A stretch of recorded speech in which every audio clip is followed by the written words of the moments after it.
Uttarakhand cabinet में पेश होगा यूसीसी का ड्राफ्ट। आज शाम होगी उत्तराखंड कैबिनेट की बैठक। 6 फरवरी को उत्तराखंड विधानसभा में पेश किया जाएगा। तो बड़ी जानकारी आपको दे रही है, यूसीसी को कैबिनेट की मंजूरी मिलेगी और आज शाम होगी उत्तराखंड कैबिनेट की बैठक, जहां पर वो ड्राफ्ट रखा जाएगा, जिसे तैयार करने में एक कमेटी ने काफी लंबा वक्त रखा है।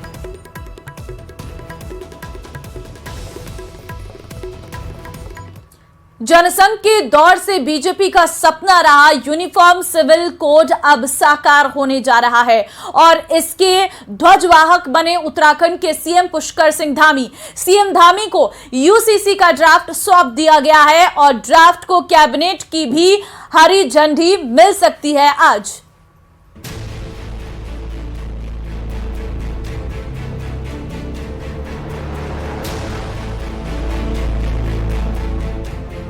देश की सियासत में दशकों से यूनिफॉर्म सिविल कोड की चर्चा होती रही है, लेकिन कभी बात चर्चा से आगे नहीं बढ़ी। लेकिन अब उत्तराखंड में ये साकार होने वाला है।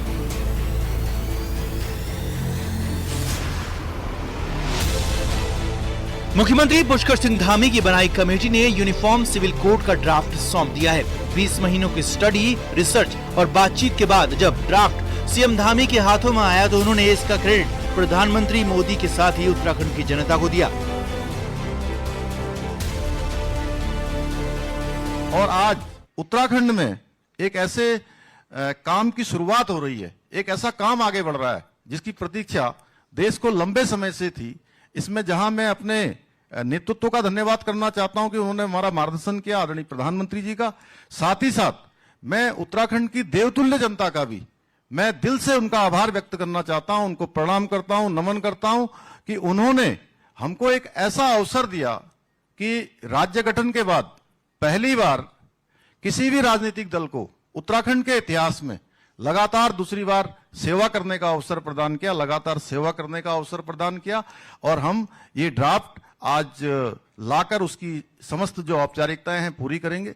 इसके बाद इसका जो विधिक रूप से जो परीक्षण है वो परीक्षण भी होगा, इसका अध्ययन करेंगे और चर्चा करने के बाद, परीक्षण करने के बाद विधानसभा का जो हमने विशेष सत्र जो ये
कोड आएगा तो जो मुगल काल में और ब्रिटिश काल में कुरीति आई है ना, ये कुरीति खत्म होगी और महिलाओं को वो सम्मान मिलेगा जो भारत की संस्कृति में मिलती है। भारत की संस्कृति में नारी तु नारायणी कहा जाता है।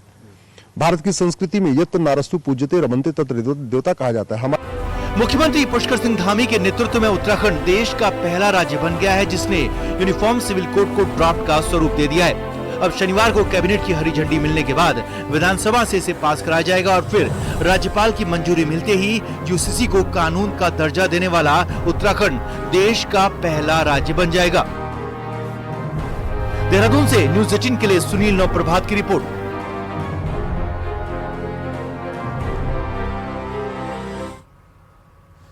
और बड़ी खबर अब आपको ज्ञानवापी से देते हैं, जहां पर व्यास जी के तहखाने में पूजा से जुड़ी ये बड़ी खबर सामने आई है।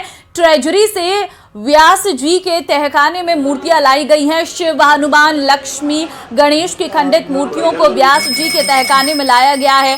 वाराणसी व्यास जी तहखाने में एएसआई सर्वे के दौरान मूर्तियां मिली थी। 10 में से 8 मूर्तियां ट्रेजरी से वापस तहखाने पहुंच गई हैं। कलेक्टर की कस्टडी में साक्ष्य के लिए मूर्तियां रखी गई थी।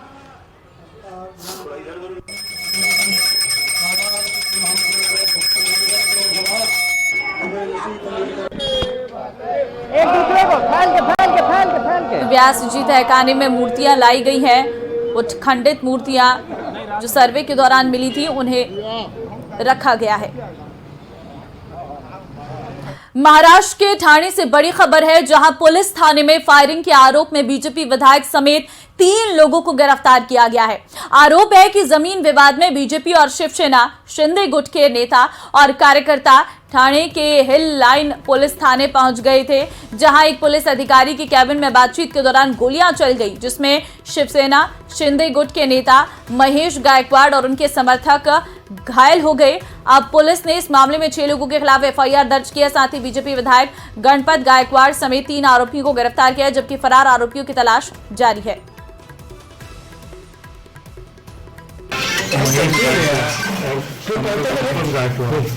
दोनों का आपस में किसी इशू पे कुछ विवाद था, इसी कारण कुछ कंप्लेंट देने वो आए थे। उसी दरमियान दोनों में चर्चा चल रही थी। उसी दरमियान आमदार गणपत गायकवाड़ ने महेश गायकवाड़ और उसके साथियों पर गोलीबार किया है। उसमें 2 लोग जख्मी है। पहली बात तो ये आत्मरक्षा में फायरिंग नहीं हुई है। माहौल बन रहा था, उसके बारे में जो सीसीटीवी का डिस्प्ले है वहाँ पे स्क्रीन है, वो स्क्रीन देख रहे थे, सीसीटीवी स्क्रीन देख रहे थे। वो आराम से बैठे हैं, कोई प्रोवोकेशन नहीं है, कोई वहाँ गाली गलोच नहीं है, कुछ भी नहीं है। वो एकदम उधर देख रहे थे और उनके ऊपर इन्होंने सीधा गोली चलाई है, जिसके बारे में सीसीटीवी फुटेज भी है, जो एक अच्छा इलेक्ट्रॉनिक एविडेंस है। मारपीट के बारे में घटना नहीं हुई है, क्योंकि पूरा सीसीटीवी लगे हुए हैं। उनके साथ कोई मारपीट का ऐसा यहाँ पे कुछ भी नहीं हुआ है। कांग्रेस नेता मणिशंकर अय्यर ने एक बार फिर पाकिस्तान से बातचीत की वकालत करते हुए मोदी सरकार पर निशाना साधा है। जयपुर में लिटरेचर फेस्टिवल के दौरान उन्होंने बयान दिया है कि सरकार के पाकिस्तान के साथ बात करने की हिम्मत नहीं है। वो यही नहीं रुके, बल्कि उन्होंने ये भी कहा है कि सरकार सर्जिकल स्ट्राइक कर सकती है, लेकिन टेबल पर पाकिस्तान के साथ बात नहीं कर सकती। सर्जिकल स्ट्राइक करने की हमारी हिम्मत है, लेकिन उनके साथ रूबरू बात करने की हिम्मत नहीं है। तो हकीकत है कि सन 2004 से 14 से लेकर कोई बातचीत नहीं हुई है हिंदुस्तान और पाकिस्तान के बीच में। जबकि हम उनसे बात करें तो तभी तो हल निकलेगा। आप बात ही न करें तो तब कोई हल नहीं निकल सकता। वो कहते हैं कि terrorism and talks can not go together. भाई टॉक्स तो हो नहीं रहे हैं 10 साल से, क्या टेररिज्म।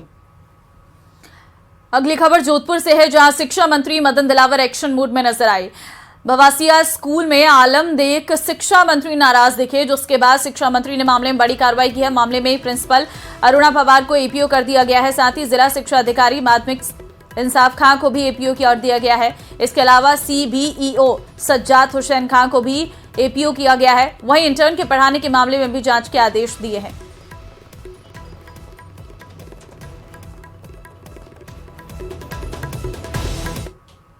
और प्रदेश के शिक्षा मंत्री मदन दिलावर लापरवाही बर्दाश्त करने के मूड में नहीं है। जोधपुर के एक स्कूल के निरीक्षण के दौरान मंत्री महोदय खासे नाराज नजर आए।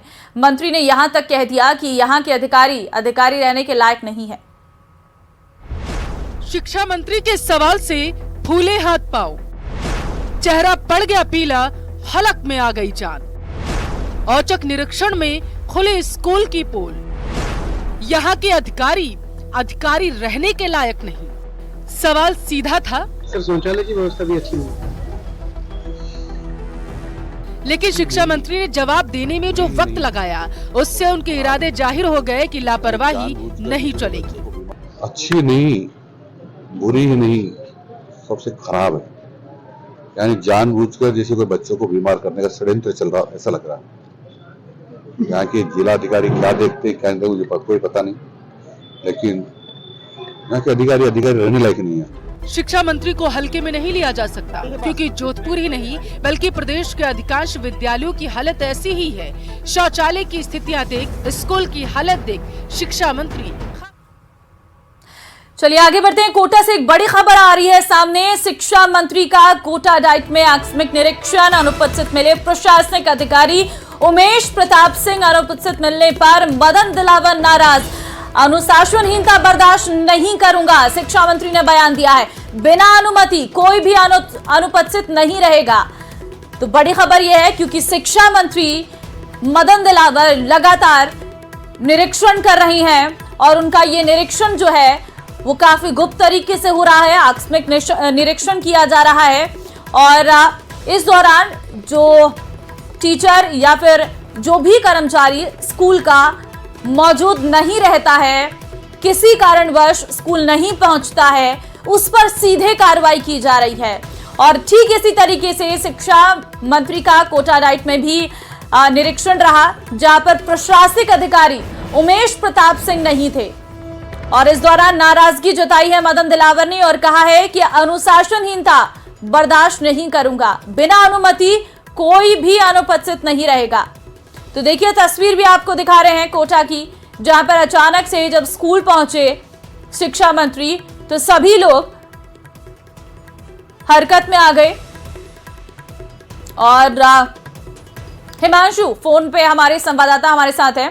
हिमांशु, जानकारी सामने आ रही है कि कोटा डाइट में आकस्मिक निरीक्षण देखने को मिला है शिक्षा मंत्री का। देखिए, शिक्षा मंत्री मदन दिलावर अक्सर अपने बयानों को लेकर के जाने जाते हैं और लेकिन फिलहाल इन दिनों पूरी तरह से एक्शन मोड में कहे जा सकते हैं। अपने कोटा के दौरे पर हैं, गृहनगर क्षेत्र के दौरे पर हैं, अपने विधानसभा क्षेत्र के लिए निकले थे और इसी दौरान कोटा डाइट पर अपना काफिला रुकवाते हुए एकाएक औचक निरीक्षण, आकस्मिक निरीक्षण दिलावर की तरफ से कोटा डाइट में किया गया। सबसे बड़ी बात यह है कि समय पर वहां पर अधिकारी मौजूद नहीं थे।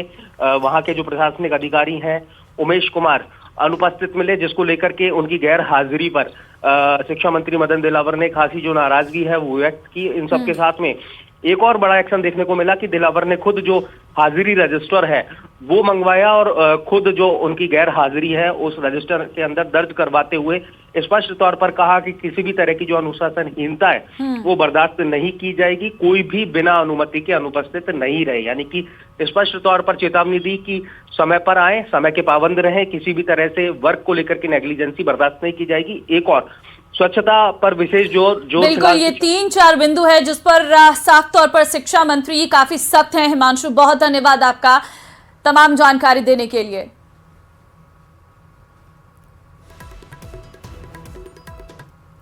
और बीकानेर के कोलाज से बड़ी खबर